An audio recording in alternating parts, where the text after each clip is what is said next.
Hi, and welcome to today's video. I want to share something I'm very passionate about with the runners that I coach, which is so many older endurance runners either are scared to do speed workouts or they do them and they are continually getting broken by speed workouts, and there is no reason why that needs to be the case. So what I'm going to share with you over the next 10 minutes or so is my philosophy that I work with my runners that I feel gives sustainable results with speed work and reduces injury risk. The myth of speed work after 50. Now let's start with this. There's a belief that as you age, speed work becomes off limits. The reality is, it's not what you do, it's how you're doing it. There are some differences as you get older, and if you don't acknowledge those differences, then it becomes a self-fulfilling prophecy where the speed work breaks you. But it's a saying I often use: if you buy a shovel, you can either dig a hole with it or hit somebody over the head with it. But at the end of the day, you can't really blame the shovel, it's how it's being used. Many plans for a 7-day cycle. We're going to go into how you can change the cycle of your speed training, which I'll be sharing later in the video, so that it gives your body more time to recover. So let me show you the difference between random speed work, thinking that you've got to do speed work, so you just go out and do it, versus intentional speed work. This is what I call the sustainable speed framework. So this is something that I use within my Evergreen Endurance Runner model with the runners that I coach to give the variation in your running. So yes, easy runs are really important. I've got loads of videos on this, it's key.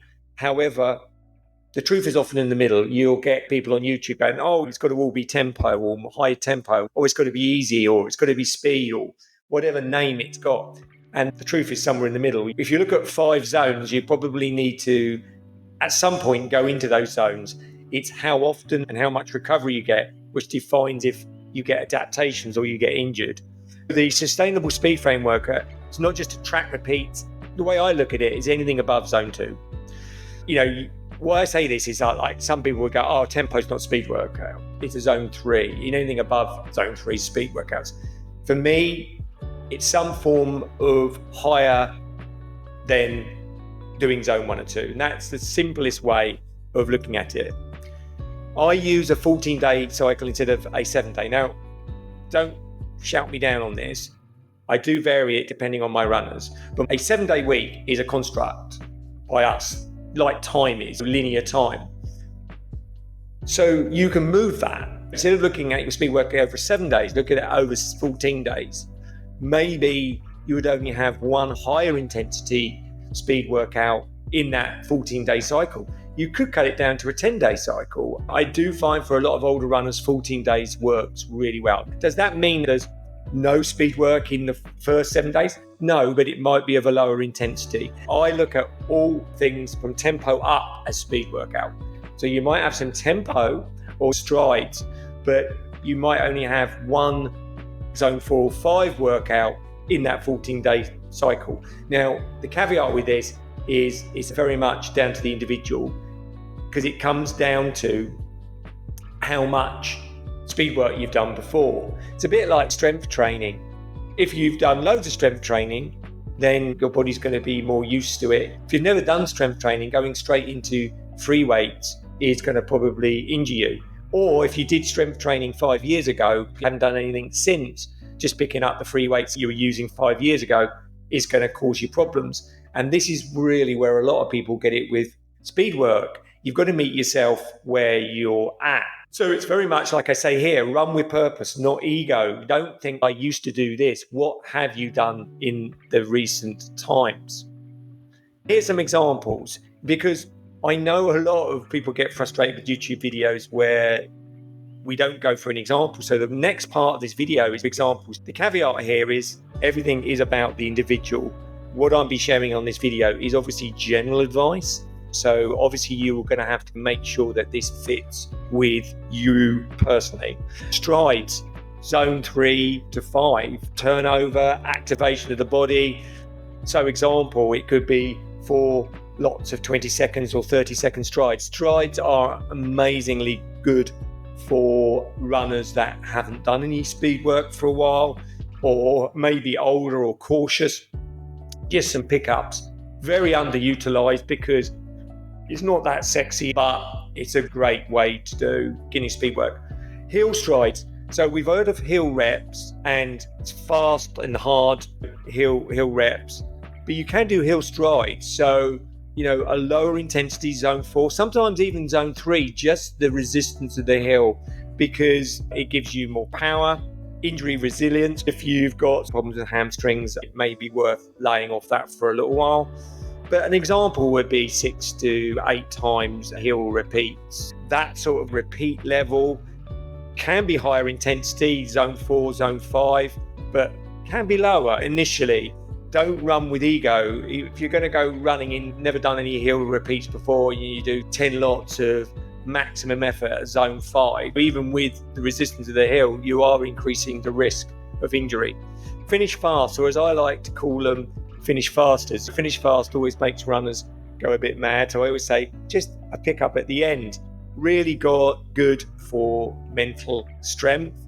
Progression runs, broken up tempo runs, which I'm going to share in a minute. So let's go through these. So a fartlek is like shorter intervals. You could do something like this. The big thing with this, I always say with speed work, think of it like a present, like a gift. All great gifts are wrapped really well. So if you can imagine, the gift is the speed work inside. The wrapping is the zone 1 and 2 sections. If you look at all the examples I'm going to share here, the big thing is how you lean into the zone 1 and 2 parts of the speed workout, which often gets ignored. So they either get done too hard or not at all. And that makes the speed workout less effective. It makes the recovery longer. So like here, you've got 5 minutes in zone 1, which is really easy conversational. 15 minutes in zone 2, steady conversational, maybe 4 or 5 out of 10 effort. Then you've got 6 lots of 30 seconds at maximum effort. Now, I must make clear here, the way I look at zone 5 is maximum effort. It's not maximum pace. The two are connected, but the maximum effort you can give for that 30 seconds, it's an acceleration up. This is a great way to begin speed work. Hill strides, we've just mentioned it. This is using zone 5. The big thing here is to lean into the 2.5 minutes of zone 1 here. This is what a lot of people don't do with hill repeats. Walk, do whatever you need to do to get your body back to near zone 1 before you do the next repeat, because that way you're going to perform them at a much better level. If zone 5 is too much for hills initially, do something more of a stride up the hill. The resistance from the hill will be still great. It'll still be a good workout for you. Finish fast. The big mistake made with these is doing the zone 1 and 2 a bit too hard. So the first 25 minutes in this example, what happens here is then when you've got to pick it up at the end, you think, oh, I'm already running too hard. I'm already in zone 3. So then you have to do it even harder, zone 4, and you make this workout harder than it needs to be. So the secret sauce here is really to do the first 25 minutes at the prescribed intensities, then the pickup at the last 10 minutes is less intense. Tempo runs. Now, we've all heard of tempo runs, but what I like to do with a lot of my runners is, yet again, the secret sauce here is it's surrounded by zone 1 and 2. You've got 30 minutes at tempo, which will be comfortably hard. And remember that every zone has a kind of scale. So if you're looking at tempo, you could have higher level tempo that might be nearly in that zone 4. You could have that lower tempo stuff that it's just moving into zone 3, but zone 2 or in the middle. Now you might be going, how do I measure that on my watch? For me, the perfect pacing method that I utilize in the Evergreen Endurance Runner model is very elegant at this, because we're utilizing objective and subjective data. So the subjective data is, how does that feel? If I want to be in the lower end of zone 3, subjectively, I know I'm going to be at a point where I could talk, but I can feel my breathing moving up. It's a harder effort. But if I've done a benchmark run or baseline run and I know my thresholds for my pace, then I can look at my watch and know from a pace perspective where I am in that scale. Am I at the top of zone 3? Am I at the middle or at the bottom? Then I can make a decision if I need to drop it down a bit, because not every tempo run has to be done at the top end. And this is something that a lot of runners do. They do their tempo runs way too hard. You can also do tempo intervals, which are really good. And I'm going to share an example in a minute for longer runs. Long runs with speed, exactly what I've just said. Thank goodness for that. I knew it was somewhere here. So yet again, you will get a lot of runners, particularly marathon runners and half marathon runners, you will get in training plans do at race pace. Logically, that makes a lot of sense because you want to test your body at race pace. What I tend to find, if you give runners too much opportunity to do that, they will overcook it. For instance, say you've got a runner going out for a long run and it's 16 miles. If you say you want them to do a certain aspect of it at race pace, it's likely that they will end up doing too much of it at race pace, maybe all 16 miles, which is not the point. It's meant to stimulate that zone and not batter yourself so that it takes you 2 weeks to get over. I find something like this really good, where you've got a good warm up, then you've got reps, say a quarter of a mile into zone 3, drop down then for the 3/4 of a mile into zone 2. One of the tips I give my runners is, as a kind of gestalt to stop you running all of those 14 reps in zone 3, when the watch goes to finish that quarter of a mile zone 3, I often say take a very quick 20-second walk. So as you're running, watch bleeps, then you suddenly just stop, maybe 10 seconds, 15 seconds, then start your run. It just trains the brain, right, I'm now going back into zone 2. Because zone 3 is so addictive, there's always a risk that you're going to just stick at that. So over that 16 miles, you get a lot of stimulation in that zone 3, which depending on your level of running, maybe your race pace may be a bit faster, but it's going to be in and then around there. But for obviously half marathon or marathon, more like, in this case, more likely marathon, but it's not overcooking it. So remembering that training is building up capacity, racing is showing what you got. What you don't want to do in training is show too much of what you've got so that you leave your best runs on the training grounds and arrive on race day tired.